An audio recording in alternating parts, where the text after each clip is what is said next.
Sir, சமீபத்தில் ஒரு அதிர்ச்சியை ஏற்படுத்திய சம்பவம். ஒரு மாணவர் சக மாணவர்களால், மற்ற கல்லூரி மாணவர்களால் தாக்கப்பட்டு ஒரு 4 நாள் கழித்து உயிரிழந்த சம்பவம். இப்போ அது வழக்காக மாறி இருக்குல்லங்க சார். அதுவும் மிக முக்கியமான உத்தரவுகள் எல்லாம் நீதிமன்றம் பிறப்பித்திருக்கு. அதை பற்றி பேசலாம். எஸ், இந்த வழக்கு ஜஸ்டிஸ் ஜெகதீஷ் சந்திரா கிட்ட வந்திருக்கு. சில ஆண்டுகளுக்கு முன்பாக ஒரு பிரச்சனை ஏற்பட்டு நடந்திருக்கு.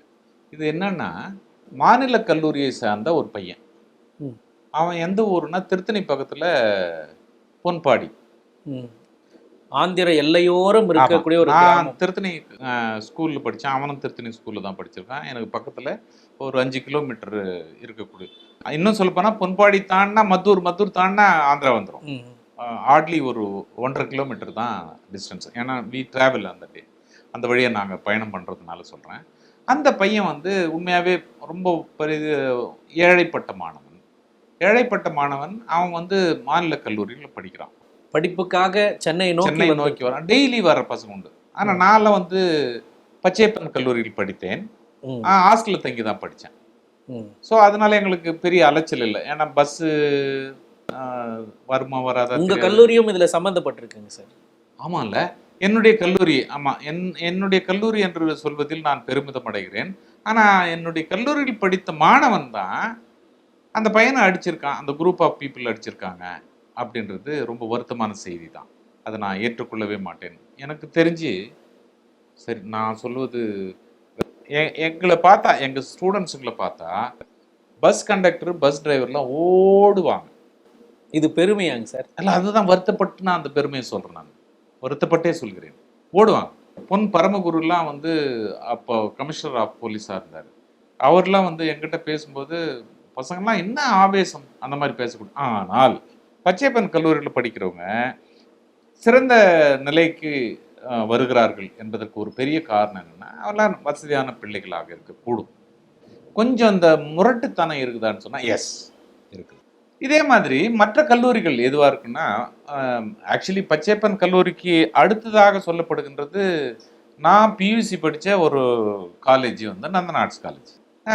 எங்கள் அண்ணன் வந்து மாநில கல்லூரி பிரசிடென்சி காலேஜ்னு வச்சுங்க. நாங்கள் இந்த காலேஜில் தான் படிச்சிருக்கிறோம். இந்த சூழ்நிலையில் இந்த மாநில கல்லூரி மாணவனை வந்து அந்த பச்சைப்பன் கல்லூரி மாணவன் தாக்கி விட்டான். மாணவர்கள் சேர்ந்து ஒரு 7 பேர் சேர்ந்து, குரூப் ஆஃப் பீப்புள் தான். இப்போ இந்த பையன் வந்து 4 நாள் கழிச்சு இறந்து போகிறான். அந்த பொன்பாடி பையன், திருத்தணி பையன். இப்போ இவங்க இந்த 6-7 பேரை பிடிச்சி ஜெயிலில் வைக்கிறாங்கன்னு வைங்களேன். இப்போ ஜெயில் வச்சு அவங்களுக்கு ஆன்டிசிபேட்டரி பெயில் வேணும், ஜாமீன் வேணும். ஆமாம், ஜாமீன் வேணும் அப்படின்னு சொல்லும்போது நான் உள்ளே இருக்காங்க அந்த பசங்களாம். இப்போ ஜட்ஜி என்ன பண்ணுறாருன்னா, ஜெகதீஷ் சந்திரா அவர்கள் ஜாலியாகவும் தமாஷாவும் சீரியஸாகவும் பேசக்கூடியவர். பிரச்சனையை வந்து எப்படி கையாளணும்னு நல்லா தெரிஞ்ச ஒரு ஜட்ஜாக இருக்கிறார் அவர். சொல்லுங்க, சரியா இந்த மாதிரி செய்யறது அப்படின்னு கேட்பார் தமிழ்லேயே. அந்த மாதிரி சொல்லக்கூடியவர் இந்த பையன்களுக்கு வந்து பெயில் கொடுக்கலாமா வேண்டாமான்றதை தாண்டி அவர் புதுசாக ஒரு சிந்திக்கிறார்.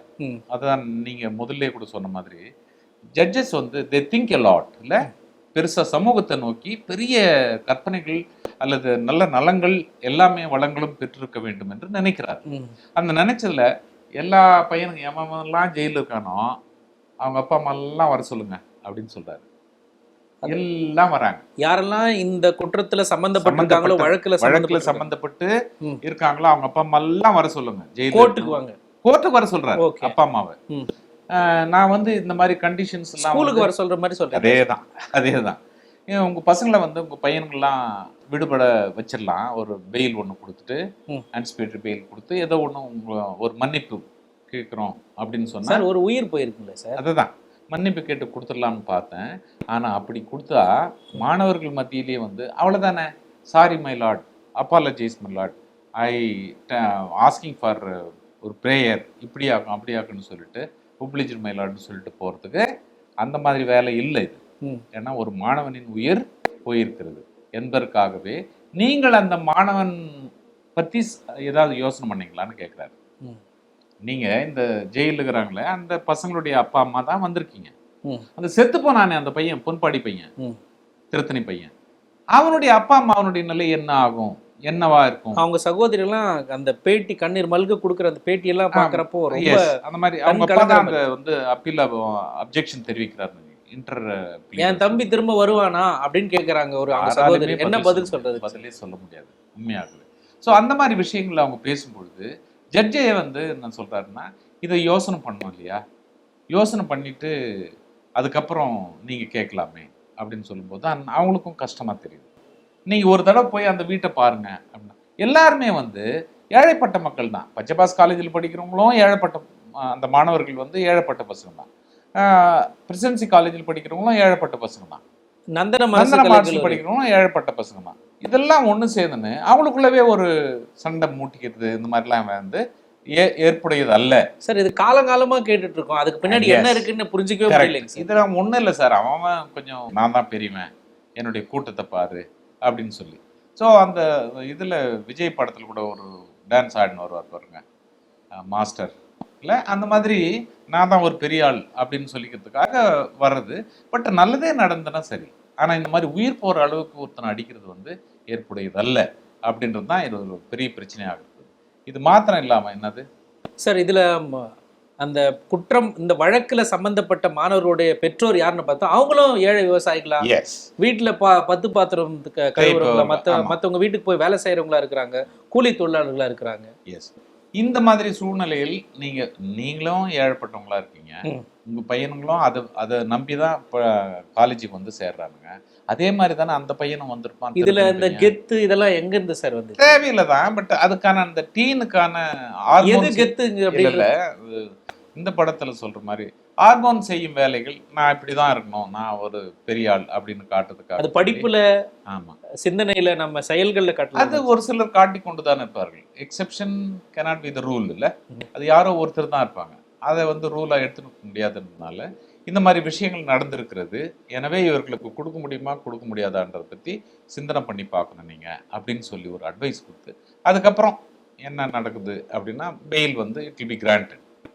அவங்களுடைய எதிர்காலத்தை கருத்தில் கொண்டு நீதிமன்றம் அதற்கான நடவடிக்கை எடுக்கும். அதற்கான நடவடிக்கை எடுக்கப்படுகிறது. ஏன்னா இவங்களும் போயிடக்கூடாது இல்லையா, இவங்களும் ஃபெயில் ஆகிட்டு அவங்க ஒரு ரவுடி ஆகிட்டு. உதாரணமாக நான் ஒரே ஒரு இது மாத்திரம் இன்சிடென்ட் சொல்கிறேன், இது தேவையான இன்சிடென்ட். ஒரு பையனுக்கு யாரோ ஒரு ஆளை பிடிக்கல, அது ரீசன் நான் சொல்லலை இப்போ, ஏன்னா அது ரொம்ப கேவலமாக இருக்குது, பெண் சம்மந்தப்பட்டது தான். சரிங்க சார். அந்த ஆளை வந்து வெட்டிடுறாங்க. அந்த பெண்ணோடு உறவு கொண்டிருந்த ஒருத்தனை வெட்டிடுறாங்க. வெட்டிட்டு அவனுக்காக என்னுடைய ஸ்டூடெண்ட் ஒருத்தர் அப்பியர் ஆக சொல்றாரு, கிராஸ் எக்ஸாமினேஷன் பண்ண சொல்றாரு கொலைகேஸ்க்கு. நானும் கிராஸ் எக்ஸாமினேஷன் பண்ணிட்டு இருக்கேன். ஒரு நிறைய பேர் இருப்பாங்களே, ஒரு 8 பேர் 10 பேர்லாம் இருப்பாங்களே. நான் ஒருத்தர் 2 பேரை விசாரிக்கும் போது அதுக்கடுத்து 3ஆம் தடவை வரும்போது அந்த பையனை காணோம். வாரண்ட் விழுந்துடுது. எனக்கும் தெரியல எதுக்காக, எங்க போனா, ஏன் வரல அப்படின்றது தெரியல. ஜெயில இருக்கானான்னு தெரியல. அதுக்கப்புறம் ஒரு 4 வாரம் கழிச்சு அந்த பையன் திரும்பி வரான். அடுத்த மாதம் எங்கடா போயிருந்தேன்னா, சின்ன ஒரு வேலையா இருந்தது சார், அங்கே போனா அப்படின்னா. என்ன வேலை அப்படின்னு சொன்னா, காஞ்சிபுரத்துல ஒரு பிரச்சனை பண்ண வேண்டியதா இருந்தது, அதுக்காக போயிட்டு வந்தேன், அதுக்கு ஜெயிலுக்கு போயிட்டேன் அப்படின்றான். இதை கேட்கும்போது உண்மையாவே பகீர்னு இருந்துச்சு எனக்கு. இப்படி ஒரு சமுதாயமா? ஆல்ரெடி ஒருத்தனை கொண்டுட்டேன், அதுக்கு கேஸ் நடந்துட்டு இருக்கு. அதுக்கப்புறம் அதே மாதிரி சம்பந்தமான ஒரு விஷயத்துக்காக வெளியூருக்கு போய் அங்க அந்த வேலையை செய்துட்டு வரேன்னு சொன்னான். தகராறு பண்ணணும், ரவுடிசம் காட்டணும் அப்படின்றதுக்காக அங்க போயிட்டு அந்த சின்ன வயசுல is after all 20 years old. அதுல இருந்து அந்த பையனுக்கு நான் அப்பியரே ஆகுது, எவ்வளவு பணம் கொடுத்தாலும் சரி நான் அப்பியர் ஆக மாட்டேன்னு சொல்லிட்டு என்னுடைய ஸ்டூடெண்ட் கிட்ட சொல்லிட்டு வந்துட்டேன். ஸோ அந்த மாதிரி ஒரு சில விஷயங்கள் நடக்கிறது தான் ஜட்ஜும் வந்து நினைச்சு பார்க்குறாரு. ஒரு பையனுக்கு உயிர் போச்சு, அதே மாதிரி இந்த பிரச்சனையால இன்னும் நிறைய பேர் பாதிக்க கூடாது, குற்றவாளிகள் இன்னும் அதிகரிச்சிடக்கூடாதுன்ற ஒருக்காகத்தான் இவங்களை வந்து அப்பா அம்மாவை கூப்பிட்டு சொல்றாங்க. Pachaiyappa's college, Nandanam arts college, presidency college, இதுக்கு முன்னாடி இது மூணுமே மிகப்பெரிய பெயர் பெற்ற கல்லூரிகள். 10 ஆண்டுகளாக நீங்க சொன்ன மாதிரி தான் 10 ஆண்டுகளாக இது வரைக்கும் என்னெல்லாம் கேஸ் நடந்திருக்கு, யாரெல்லாம் இந்த கேஸ்ல இருந்து விடுபட்டு இருக்காங்க, இன்னும் எத்தனை கேஸ் மிச்சம் இருக்கு அப்படின்ற விஷயங்களை வந்து போலீஸ் துறை வந்து நீதிமன்றத்துல சமர்ப்பிக்கணும் அப்படின்னு சொல்லியிருக்காங்க. இந்த 3 காலேஜ்லயும் எத்தனை ஸ்டூடெண்ட்ஸ் மேல எவ்வளவு கேஸ் இதுவரை வந்திருக்கு 10 வருஷத்துல. இதுல இன்னும் நிலுவையில் என்னென்ன இருக்கு, போனவங்களாம் அது மாதிரி போயிட்டாங்க. சில பேர் கவர்மெண்ட்ல வேலைக்கு போயிருப்பான், அந்த மாதிரிலாம் இருப்பாங்க இல்லையா, அது வந்தா தெரியும், வந்தாதான் தெரியும். எனவே அதுவும் வந்து இப்போ படிநிலையில் இருக்கிறது. அது மாணவர்கள் எத்தனை பேர் குற்றவாளிகளா குற்ற செயல்களில் ஈடுபட்டிருக்காங்க ஆமா அப்படிங்கிற ஒரு அதிர்ச்சி தகவல் Yes, அதுல கிடைக்கும். கிடைக்கும். அதனால தான் மாணவர்கள் எப்பொழுதுமே வந்து படிக்கும் மாணவர்களாக இருத்தல் வேண்டும். மற்ற சண்டை போடுறதெல்லாம் அவசியமே இல்லாத ஒன்று. ஈவன் 15-20 வருஷம் கழிச்சு ஐயோ அந்த பையனை நான் சாவடிச்சிட்டுமே, அதுக்கு நம்ம காரணமாயிட்டுமே நினைச்சு பார்த்தான்னா குற்ற உணர்வு நிச்சயமாக அவனுக்கு நல்ல தூக்கமோ நல்ல வாழ்க்கையோ இருக்காதுல்ல, நிம்மதியே இல்லாம போயிடும். அதனால தான் மாணவர்களுக்காக திருக்குறள் சொல்லி கொடுக்கணும்னு சொல்றாங்க. அதனால தான் ஒரு நல்ல விஷயங்களை சொல்லி தரணும், ஆசிரியர்கள் அந்த மாதிரி தான் இருக்கணும் அப்படின்னு நானும் விரும்புகிறேன்.